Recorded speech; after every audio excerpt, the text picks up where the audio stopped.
Hello, welcome to Restaurant Tech Trends, where we explore restaurant technology trends with some of the industry's biggest movers and shakers in a rapid fire short interview format. Today, I'm joined by Ron Dorsten, who is the former Chief Operations Transformation Officer at Steak and Shake. And prior to that, he was in various technical leadership roles for nearly 20 years at the biggest QSR of them all, McDonald's. And aside from that, Ron is just an amazingly cool guy, and I am super happy that he was able to give a few minutes of his time today. Welcome, Ron. Hey, thanks, Justin, for having me. Excited to have this conversation with you. Absolutely, 100%. So, Ron, one of the things I wanted to ask you about was how you made this transformation into the transformation role from engineering leadership roles at McDonald's. What was that like for you, and how was the role different for you?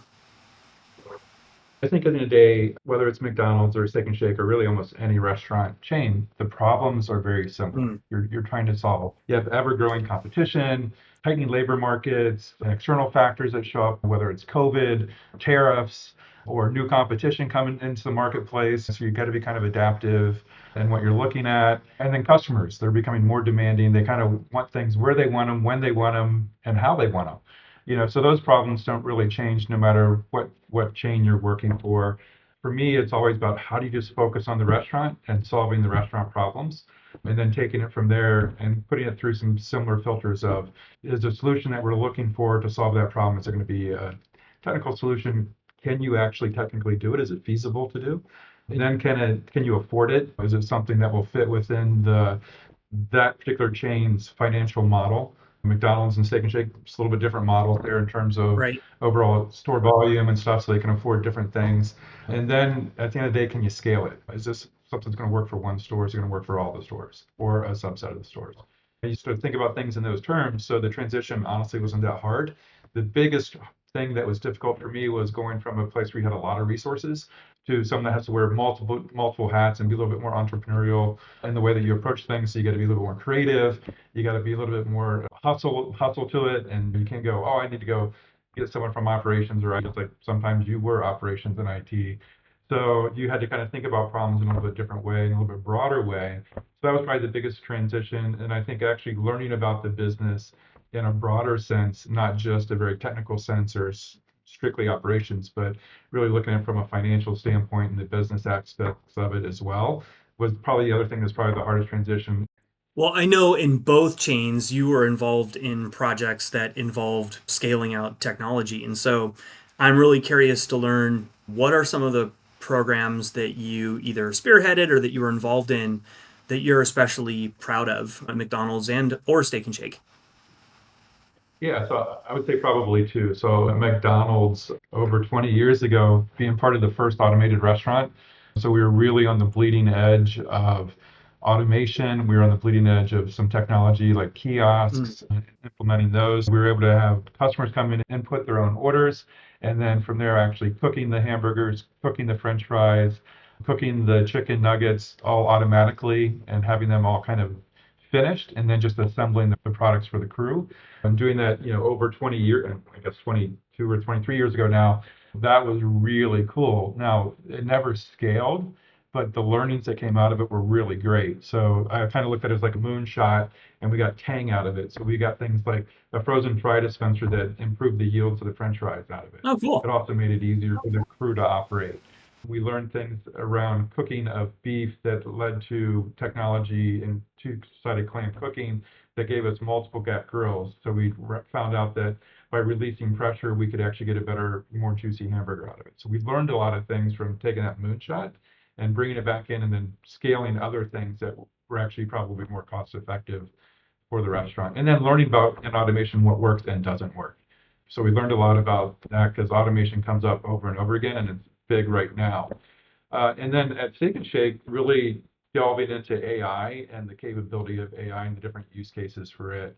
We were exploring, looking at voice AI, which I know is near and dear to your heart, and really learning about what would work for a company like Steak and Shake. The biggest thing there is understanding the financial model. Yeah. So two things. The financial model is, can we afford the SaaS fees in our restaurants when it's a penny profit business?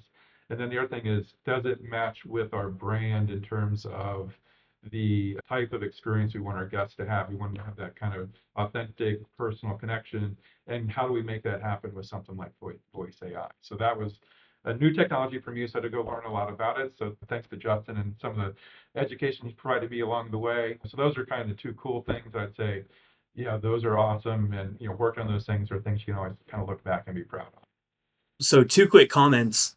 First of all, I definitely agree with you, Ron, that unit economics are one of the most challenging problems facing voice AI, and hopefully, we're about to see some big changes happening in that over the next year or two. And then the second thing is, I wanted to ask you a question about the automated restaurant at McDonald's because, now there's Flippy, Dippy, Skippy, all these different like robots that, can make fries and can flip burgers and things like that. How far off do you think we really are from having robotics take over in the back of house? Do you think we're 10 years out, 5 years out? What are the big challenges you see there? I think the biggest challenge is the industry may not be going about it the right way. Mm, So when you see a lot of robots and stuff in restaurants, you don't have necessarily the service network to support them moving forward. So you have to build that all up. And what you're trying to do is replicate human movement. You might be better off taking a more simpler approach of what am I really trying to do? I'm trying to move something from point A to point mm, B. And is there a simpler way to do it than a really complex, multi-dimensional robot that takes up a lot of space? right.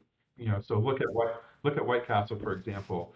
They've been in the process of trying to do, I think it's Flippy, where they're doing it with for their frying station. They have a big order, I think, with Miso Robotics, but it's been a really slow migration because it doesn't fit in the restaurant because it takes up too much idle space. I see. So you have to do a remodel to go with it. So that creates a scalability problem. So when you go back to those initial filters I was talking about, is that the right solution for that problem? Or can you do it in a different way that fits in the footprint that could allow you to scale much faster?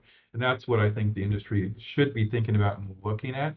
So look at like Sweet Green and their automation. It seems to be integrated well with their um, food items. It fits in the footprint they're doing. It makes sense for them when it's an assembly thing. It's just putting different lettuce combinations together and does a really good job. So I think simpler automation is something that the industry needs to be thinking about. Robots are cool and exciting, but are they the right application? In some cases, yes, and in other cases, no. So you have to think about the problem first, not the cool technology. Well, I think this is actually a really great segue into my next question. You gave the example of robotics and White Castle and making sure that you're thinking through that the robot can actually fit within the footprint of the restaurant. Well, you've been involved in deploying a lot of different technologies. So, what would you say is like the most important thing to consider when you're going to be launching a new technology successfully at a QSR brand? So great question. So start with the operator first. First and foremost, does it make the shift manager's job easier? Is a great question to ask. Does it improve throughput during peak capacity? It's kind of a quick checklist might say, is it faster service, easier training, fewer touches? That's kind of the minimum bar. From there, then you have to think about, does it drive measurable business impact? Examples of that might be faster throughput, something like AI scheduling, optimizing labor spend, so you're not overscheduling, underscheduling, and you're scheduling at the right time, and you're getting the right people in and tying that into training. So you get the right people in, not just people in. And then the next thing I would say is important is piloting in real world Mm, conditions, not optimal conditions. So put it in that worst case scenario. Put me in a Friday lunch, or it depends on what your business is, Friday lunch or a weekend lunch. Do it with your short three people because three people called in sick that day. mm, Put it in those conditions depending on what the tech solution is, and then keep it as simple as possible. My example around automation, these really complicated robotic arms, you don't have the service network necessarily to do it, or you have to build one up. Make it simple automation. So like when I talked about at McDonald's, things we got out of it was like the frozen fry dispenser. It was a really simple automation that made the crew's life easier and more accurate in terms of what was going into the fry basket. So again, it kind of hits on those things, right? The same themes. And then after you keep it simple, you know, think about simple in terms of if I have an inexperienced crew person, can they learn it and be proficient in it in like 10 minutes?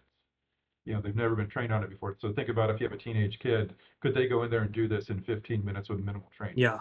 Or from there, I'd say, does it align with the brand experience? So like a Steak and Shake with the voice AI, wanting to have those authentic human interactions. Is that with the brand experience? That way you get tech aligned with that. So like, for example, I think Chick-fil-A does a great job of that with their outside order taking.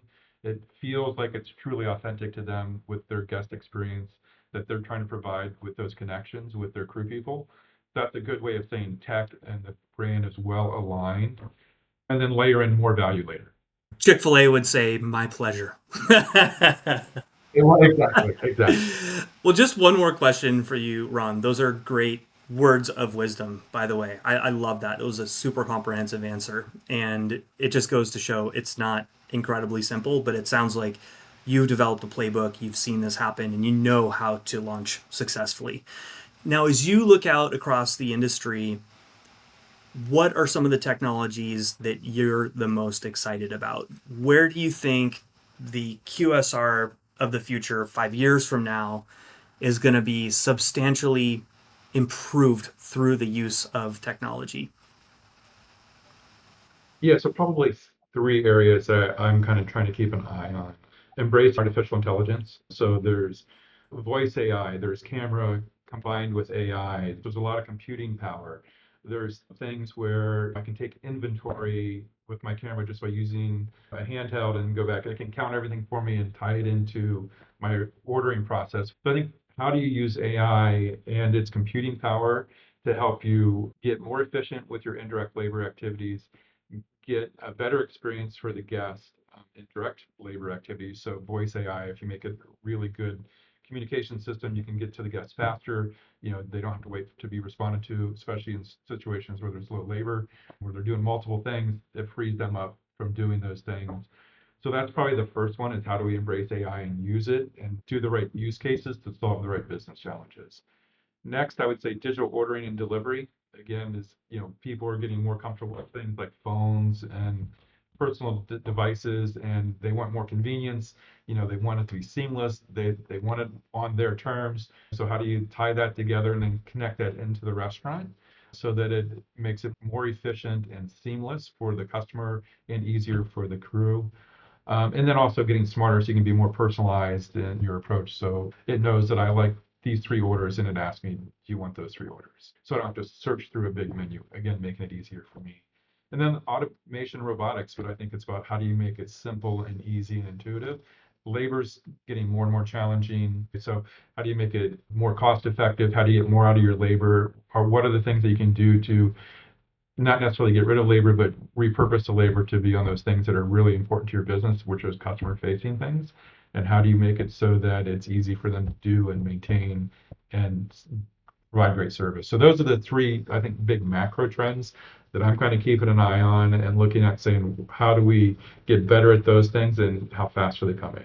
I think some of the AI ones are coming faster. I think robotics, because of the physical cost, will take longer, and people will have to look at those in terms of how much labor does it save and how do you financially rectify that. It doesn't take a person off the floor, but it extends the time between when you need to bring someone else on. So you have to get creative in how you look at it from a financial standpoint.